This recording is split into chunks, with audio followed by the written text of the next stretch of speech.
Maligayang pagdating sa Movie Pinoy Recap Story. Sa video na ito, ay inyong matutunghayan, ang action drama thriller mystery movie, na may pamagat na, Momentum.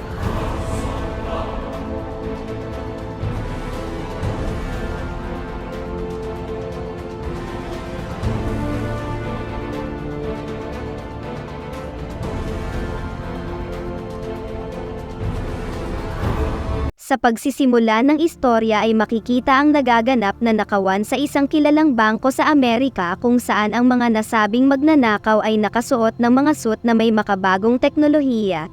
Nang magawa na nilang makapasok sa vault ng bangko ay mabilisan nilang kinuha ang isang lalagyan na naglalaman ng pinakamahal na uri ng mga diamante sa buong mundo. Sa una ay naging matiwasay naman ang sitwasyon dahil tila wala silang balak na manakit ng mga tao na nasa loob ng nasabing bangko. Subalit sa ilang saglit ang isa nilang kasamahan ay hindi sumunod sa kanilang napag-usapan na wala dapat nasasaktan na kahit sino man sa mga tao dito. Dahil dito ay nagkaroon sila ng pagtatalo-talo na humantong sa kanilang pag-aaway. Ang isa sa mga magnanakaw ay natanggalan ng maskara at nalantad ang mukha ng isang magandang babae na nagngangalang Alexa. Dahil sa pagkakasiwalat ng kanyang mukha ay napagdesisyonan ng iba niyang mga kasamahan na iligpit lahat ng mga saksi sa loob subalit mariin siyang tumutol bagkus ay tinapos niya pa ang kasamahan nilang hindi sumunod sa kanilang naunang plano. Dahil sa putok ng armas ay naalerto kaagad ang mga kapulisan na naging dahilan rin para mag-alsa balutin na kaagad sila paalis. Lumalabas na sila ay grupo ng mga vigilante at ang bangko na ninakawan nila ay ginagamit ng isang korap na senador sa palasyo para sa katiwalian nitong mga ginagawa kaya mahigpit na palatuntunan nila sa kanilang mga operasyon na dapat ay walang madadamay na inosenteng buhay. Matapos nilang matagumpay na makatakas ay sinabihan nila ang kasama nilang si Greg na magkikita na lang sila kapag naibenta na ang mga diamante na kanilang mga nakuha. Agad din nilang pinasabog ang sasakyan na kanilang ginamit nang sa gayon ay wala silang maiwang bakas sa mga kinauukulan na naghahanap sa kanila. Kasama ang kasamahan at kaibigan na si Kevin ay nagtungo sila sa isang hotel para dito isagawa ang pagbebenta sa mga diamante sa kausap na buyer nito. Kinagabihan ay napanood niya sa balita na nalaman na ng mga kapulisan ang kanyang mukha kaya agad niyang binago ang kulay ng kanyang buhok maging ang kulay ng mga mata niya. Hindi nagtagal nakatanggap siya ng mensahe kay Kevin na parating na sa hotel ang buyer ng kanilang mga diamante kaya kailangan na niyang pumunta sa kwarto nito. Nang nasa loob na siya habang naghihintay ay may kumatok na sa pintuan. Para makasigurado kung ito na ba ang buyer na kanilang hinihintay ay inutusan siya ni Kevin na magtago muna sa ilalim ng kama habang siya naman ang titingin para kumpirmahin kung sino ba talaga ang nasa labas. Pagkabukas ng pintuan ay nakita niya na ito na nga ang buyer na kanilang hinihintay pero sa hindi inaasahan ay may mga nakasunod na pala dito na dalawang hitman na mabilisan silang binanatan na dalawa. Sa bilis ng mga naging pangyayari ay hindi agad nakalaban si Kevin at wala na silang nagawa nang tuluyan silang pinuruhan ng mga ito. Hindi nagtagal ay pumasok na rin ang lalaking nagngangalang Washington na siyang boss ng dalawang hitman. Lumalabas na inupahan sila ng nasabing korap na senador para mabawi sa mga ito ang kanilang mga ninakaw na diamante at higit sa lahat ang isang USB flash drive na hindi nila napansin na kasama pala ng mga diamante noong kinuha nila ang mga ito sa lalagyan. Kinuha ni Washington ang cellphone ng babaeng buyer ng mga diamante at nakita sa loob ang video kung saan nakikipag-anuhan siya sa senador na ito rin ang ginagamit ng babae para manghuthut ng pera dito.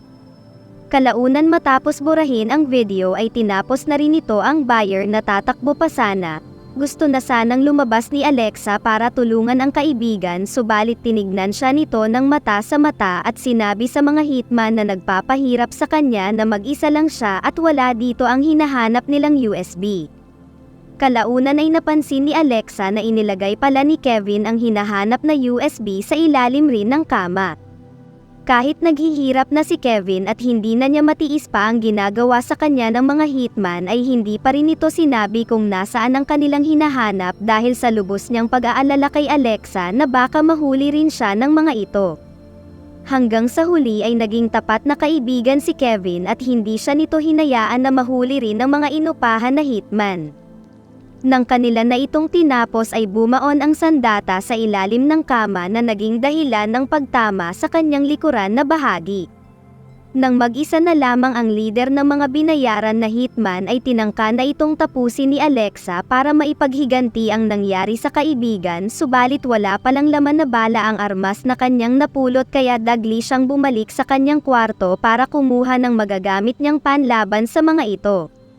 Matapos ang puwersahang pagpasok sa kanyang kwarto ay nagawa niyang maisahan ang grupo at sa pagkakataon naman na ito ay nagawa niyang ma-ambush ang isang lalaki na isa sa nagpahirap sa kanyang kaibigan. Sinabi ng pinuno na ibigay na lang niya ang kanilang pakay na USB flash drive para wala nang madamay pa, pero hindi pumayag si Alexa dahil may kutob siya na malalagay sa panganib ang bansa kung mababawi ito ng tiwaling politiko. Lahat ng paraan ay kanyang ginawa para matakasan ang buong grupo na pilit na humahabol sa kanya. Nagsimula ng magtaka ang pinuno ng mga bayaran na hitman dahil tila hindi lang pala ordinaryong babaeng magnanakaw ang kanilang tinutugis.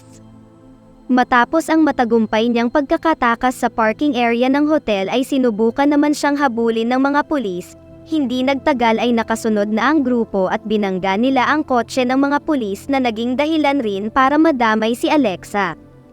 Hindi na niya ininda pa ang nangyari at nagmadali siyang tumakbo papunta sa isang building kung saan nakarating siya sa lumang bahagi nito na pinagkukutaan ng kasamahan nilang si Greg. Pinapasok kaagad siya nito matapos sabihin na may inupahan na mga hitman ang senador para iligpit sila. Habang nasa loob ay tinawagan niya ang asawa ni Kevin na si Penny para ibigay dito ang mga pera na inipon ni Kevin para sana sa kanilang mag-ina, pero tila hindi naniwala ang asawa dahil napagkamalan pa siya nito na kanyang kabit. Habang hinihintay ni Greg na makapasok ang mga kalaban ay nagkamali ito ng direksyon na inakalang panggagalingan ng mga hitman. Tinapos siya ng mga ito mula sa likod. Dahil dito ay mag-isa na lamang si Alexa at pagkapasok ng buong grupo ay nakita nila sa telepono ang number na huling tinawagan niya. Sumagot sa tawag ang anak na naiwan ni Kevin at nagawa ng leader ng mga hitman na makuha ang address kung saan sila nakatira. Maingat siyang nagtago sa itaas at kanyang tiniis ang mga sugat na kanyang tinamo. Nang marinig niya na pupuntahan ng grupo ang pamilya ni Kevin ay sinikap niya na magtungo na rin sa lugar para pigilan ang mga pwedeng masamang mangyari sa pamilya na naiwan ng tapat niyang kaibigan. Sa kasamaang palad ay mas nauna pa rin na makarating ang grupo sa bahay. Nang mapagtanto nila na wala dito si Alexa ay umalis na rin ang pinuno at sinabi nito sa dalawang tauhan na bahala na sila kung anong gusto nilang gawin sa asawa ni Kevin. Nagkamalay na muli si Penny at dinatnan nito ang kasalukuyang ginagawa sa kanya ng lalaki. Sinubukan niyang magmakaawa ngunit pahayag lang ng nasabing tauhan na wala na siyang magagawa pa dahil tinapos na nila ang kanyang asawa na si Kevin. Nang sinisimula ng gapangin ng nasabing kawatan si Penny ay sakto naman na dumating na si Alexa sa bahay nila at agad niyang sinugod ang isa nitong kasamahan. Nagpakawala siya ng sunod-sunod na atake na agad na nagpabagsak sa kalaban niyang ito. Pagkabangon ng lalaki ay tila na sorpresa na lang ito dahil ang kaninang parang duwag na nagmamadaling tumakas sa hotel ay parang ibang tao na ngayon. Nagawa rin naman itong makaganti subalit natatawa lang na sinabi ni Alexa na hindi pa nila siya lubusang kilala kasabay ng tuluyan niyang pagligpit niya dito. Kalaunan ay narinig na ni Alexa ang ginagawa ng natitirang kasamahan nito sa kabilang kwarto kay Penny. Naging maaksyon ang mga sumunod na tagpo kung saan hindi hamak na mas malakas pa pala ito kaysa sa isa kanina kaya tila nahirapan si Alexa sa paglaban niya dito. Nagawa lang nila itong mailigpit ng tumulong na si Penny at hindi niya ito tinigilan dahil sa sobrang paghihinagpis sa balita na narinig niya kanina patungkol kay Kevin. Matapos ang mga nangyari ay tinignan nila sa computer ang laman ng nasabing USB subalit agad lang silang na-trace ng nasabing kurap na politiko at ng mga binayaran nitong mga hitman. Sa pagkakataon na ito sa halip na tumakbo ay si Alexa naman ang may planong sumugod sa kanila. Batid niya na hindi sila titigilan ng mga ito kahit ano pa ang mangyari, kaya napagdesisyonan na niyang ubusin sila para na rin maipaghiganti si Kevin. Pagkarating niya sa isang lumang warehouse kung saan dito ginagawang abo ang labi ng kaibigan, ay mabilisan niyang tinapos ang kasamahan nilang naiwan sa labas na nagbabantay. Agad rin naman na napasugod ang dalawa pabalik sa kotse na kanilang gamit dahil sa tunog ng putok, subalit habang hinahanap nila ang kasamahan nila ay may iniwan palang pasabog na inihanda si Alexa para sa kanilang dalawa na natitira.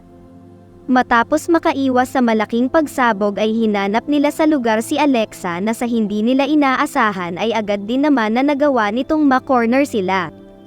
Bumilib ang pinuno sa husay at tapang na mayroon si Alexa. Nang tatapusin na niya ang lalaking nanguna sa pagkitil sa kanyang kaibigan ay may biglang dumating na isa pang tauhan ang pinuno at nagising na lang siya na nakatali na habang nakapalibot ang mga ito sa kanya.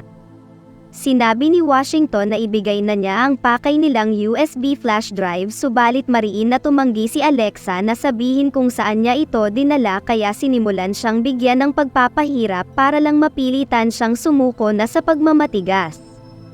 Kahit anong gawin nila sa kanya ay tila wala talaga siyang balak na ibigay ang kanilang pakay, subalit nang maisipan ni Washington na idamay muli ang mag-ina ni Kevin ay bumigay na rin siya at sinabi na kung nasaan ang kanilang pakay na napaka-misteryosong bagay na ito. Sinabi niya na nilagay niya ito sa isang safe box na nasa loob ng malapit na airport sa bayan.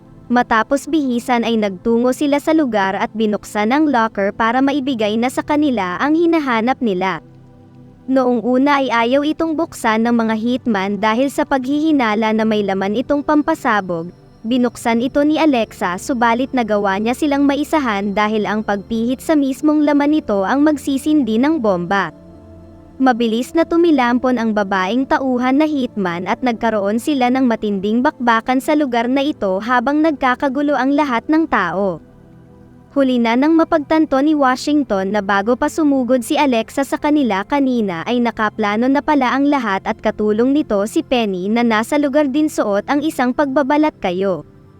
Dahil sa pagdating ng mga pulis ay sinubukan na nitong umalis na para bang walang nangyari dahil hindi na niya hawak ang sitwasyon. Sinigurado na rin ni Alexa na sa pagkakataong ito ay mauubos na silang lahat at ipaparamdam niya ang hirap na ginawa nila sa kanyang kaibigan. Hindi nagtagal sa dami ng mga nangyari sa pagkakataong ito ay mag-isa na lamang ang leader at habang palabas ito sa lugar ay nakaabang na sa kanya ang maraming bilang ng kapulisan. Sa muli pang pagkakataon ay nagawa na naman siyang malinlang ni Alexa nang sinabi nito na may nilagay siyang kung ano sa kanyang loob ng damit, kasabay ng pagsigaw ni Alexa sa mga kapulisan na bumubunot ito ng armas. Dahil dito ay pinaulanan ng kapulisan ang leader na kaagad na tumapos dito. Bago din siya pagsuspetsyahan ay dumiretso na si Alexa sa pagsakay ng eroplano habang kay Penny naman napunta ang karamihan sa mga diamante para may magamit sila sa pagsisimula ng bagong buhay. Sa pagtatapos habang lumilipad papunta sa Washington DC ay natuklasan ni Alexa na ang laman ng USB flash drive ay isang plano ng malaking rebelyon kung saan magdudulot ito ng malaking gerang pangsibil. Lumalabas na hindi pa dito natatapos ang misyon ni Alexa at plano niyang pigilan ang nasabing korap na senador dahil noong una pa lang ay isa pala siyang dating secret military agent na ngayon ay tila nagbabalik na sa serbisyo para masupil ang kasamaan na balak ng tao na ito.